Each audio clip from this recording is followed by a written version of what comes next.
प्यारे मित्रों, बंधुओं, जय श्री कृष्णा, जय श्री राम। हम आज आप सबको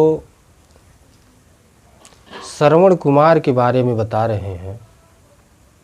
इस अमृत कथा में आप लोगों को श्रवण कुमार के माता पिता कौन थे, असलियत कौन थे और श्रवण कुमार का जन्म क्यों हुआ, यही सब हम आज आप लोगों को बताएंगे।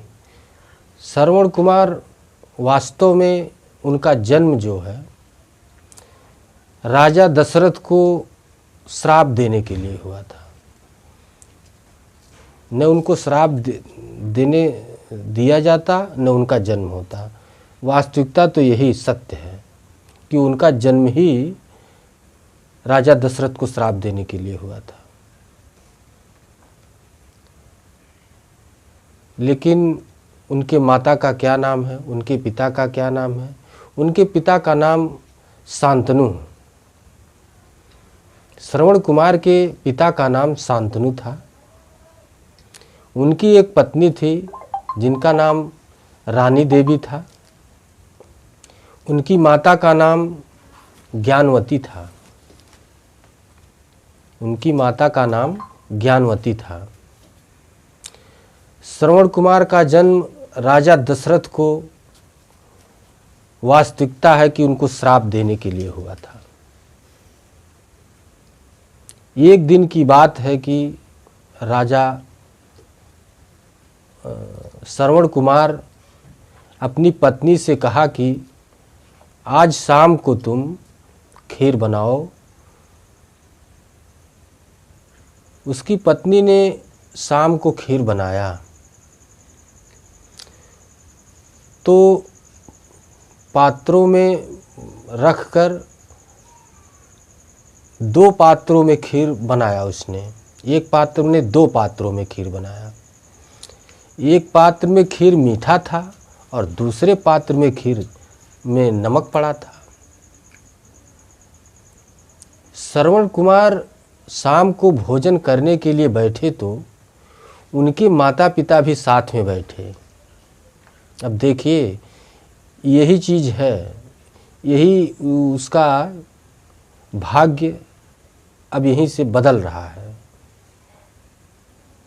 तो जब खाना खाने बैठे तो उन्होंने अपने माता पिता के साथ बैठ गए। अब खीर परोसी गई, माता पिता खाने लगे और श्रवण कुमार भी खाने लगे।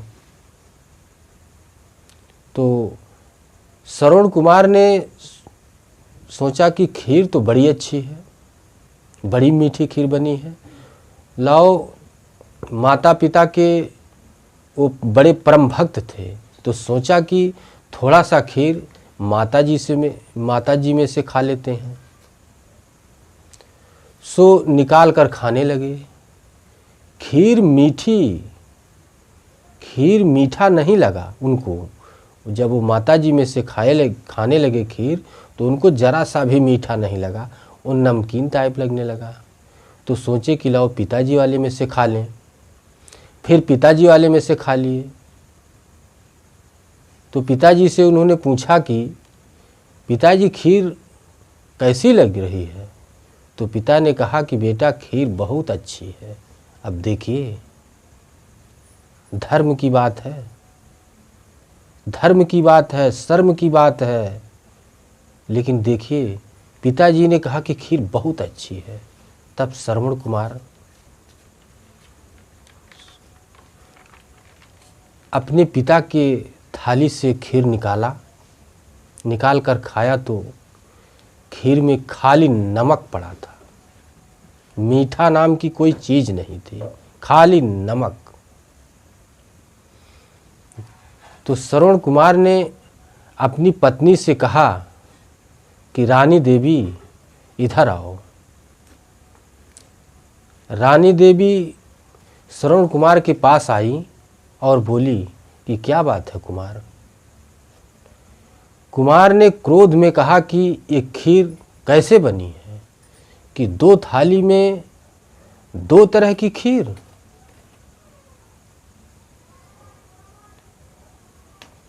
कुमार का हृदय द्रवित हो गया, बेचारे एकदम टूट गए, आंखों में आंसू आ गए। उन्होंने सोचा कि हम कितनी मीठी खीर खा रहे हैं, हमारे पिताजी जिसने हमको जन्म दिया वही जो है नमक का खीर खा रहे हैं। और कह रहे हैं क्या, देखिए, पूछने पर कह रहे हैं कि बड़ी मीठी है।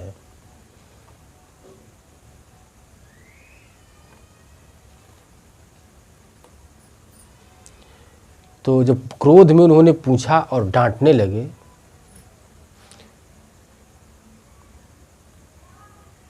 तो बगल में बैठे पिताजी ने कहा कि बेटा श्रवण, क्यों बहू को डांट रहा है? देखिए, उनको पता नहीं है कि खीर हमारी कैसी है, मीठी है कि क्या है, लेकिन वो अपने बेटे को डांट रहे हैं कि क्यों बहू को डांट रहा है, वही तो हम सबको सुख का भोजन देती है, खिलाती है। क्या बात है, हमें क्या पता कि खीर मीठी होती है या नमकीन होती है। हमें पेट भर के हमारी बहू हमें खाना देती है। तब श्रवण बोले, नहीं पिताजी, खीर बहुत मीठी होती है।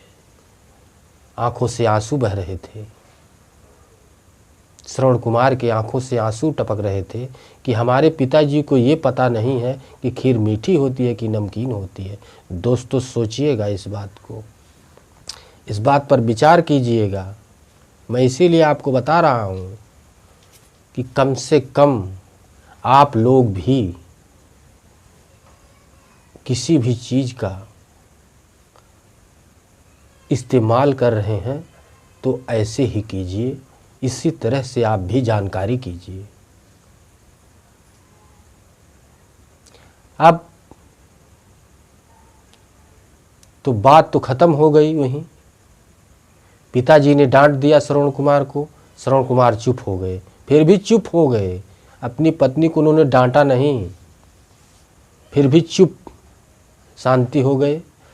बहुत दिन बीत गया तो पिताजी से श्रवण कुमार पूछे कि पिताजी, कोई इच्छा हो और तो बताइए, हमने तो आपकी बहुत सेवा कर दी किया, और कुछ करना चाहते हैं, लेकिन आप बताइए सो वो भी करके पूरा कर दें, क्योंकि आप लोग वृद्ध हो चुके हैं, कोई ठीक नहीं है। तब शांतनु ने कहा कि बेटा श्रवण, तू ही हमारा संसार है, तू मेरे अंधों की लाठी है, तू मेरे आँखों की ज्योति है, तू ही तो मेरी दोनों आँखें हैं। मैं तेरी ही आँखों से सारा संसार देखता हूँ, सारा संसार तेरी आँखों से देखता हूँ, और तू ही सब कुछ हमारा है। इस जगत में जो कुछ भी है, सूरज, चाँद, चंद्रमा, सब कुछ आप तुम ही हो, सब कुछ तुम हो। तो एक चीज़ है मन की इच्छा कि इस सरजू नदी का, जो सरजू नदी में स्नान करने के लिए तीर्थ में अब की बार हमको ले चलो, और यही एक तीर्थ करा दो बस, और सब कुछ अब और कुछ नहीं करना है, बस पूरी ज़िंदगी अब यही ख़त्म कर देना है भजन भाव में। तो श्रवण कुमार ने अपने माता पिता के लिए, देखिए, आप लोग मोटरसाइकिल से नहीं ले जाते हैं, साइकिल से नहीं ले जाते, उन्होंने कंधों पर लाद लिया। ऐसा बनाया उन्होंने बाना कि कंधों पर लाद लिया और अपने माता पिता को सरजू में प्रवेश किया लेकर। उस समय राजा दशरथ जवान थे, और उसी समय सरजू नदी उस समय जंगल से होकर गुजरती थी। पहले तमाम जंगल होते थे, अब तो जंगल वंगल सब कट गए, जंगल फंगल है नहीं, लेकिन पहले बहुत जंगल होते थे। तो उसी जंगल में दशरथ जी शिकार खेल रहे थे। धनुष पर बाण चढ़ाए आ रहे थे और इन्होंने अपने माता पिता को एक जगह बैठा दिया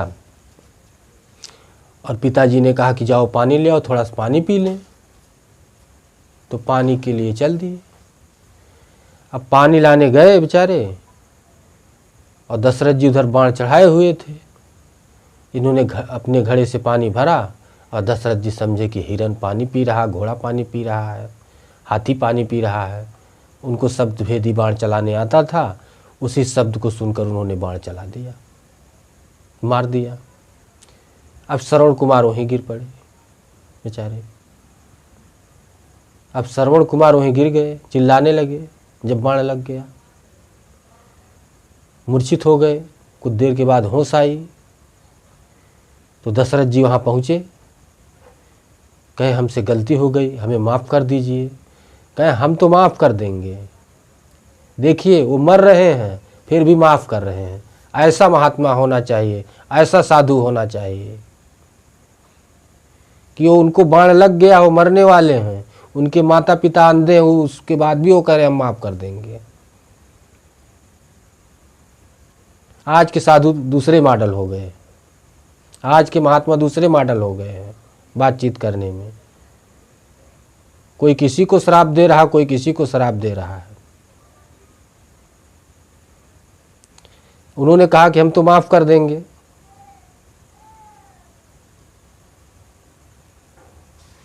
उन्होंने कहा हम तो माफ़ कर देंगे, लेकिन यही पानी लेकर जाओ, हमारे माता पिता बहुत प्यासे हुए हैं, उनको तुम पानी पिला देना, पानी पिला देना, यही हमारी अंतिम इच्छा है। तो राजा दशरथ जी गए, तो पानी लेकर गए तो पानी तो पिए नहीं उनके माता पिता। उन्होंने कहा कि क्या हुआ हमारे माता पिता को, वो हमारे श्रवण कुमार को। उनके माता पिता ने पूछा दशरथ से, तो दशरथ जी जवाब नहीं दे पाए। तो डरते डरते बोले कि हमने बाण मार दिया है और वो मर गए हैं, अब वो नहीं आएंगे और पानी पी लीजिए। तब उन्होंने कहा कि तुमने ही मारा है? कहना हाँ हमने ही मारा, उसने झूठ नहीं बोले। उसके बाद उनके पिताजी ने श्राप दे दिया, बेचारे श्राप दे दिए, वहीं बेचारे वो भी मर गए, उनकी माताजी भी मर गई। अब देखिए एक संयोग कि वहाँ श्रवण कुमार मर गए, यहाँ उनके माता पिता मर गए। इसीलिए कहा गया है, कहा जा रहा है कि उनका जन्म उनको श्राप देने के लिए हुआ था। बस वो कहानी वहीं तक थी, उसके आगे वो कहानी है ये नहीं है। अब जब उनको श्राप लग गया, उसके बाद तीनों आदमी मर गए। तो वो स्वयं भगवान के अवतार थे, वो भगवान अवतार लेकर आए थे और लक्ष्मी जी अवतार लेकर आई थी, वही उनके माता पिता बने और वही इंद्र जो है श्रवण कुमार बने।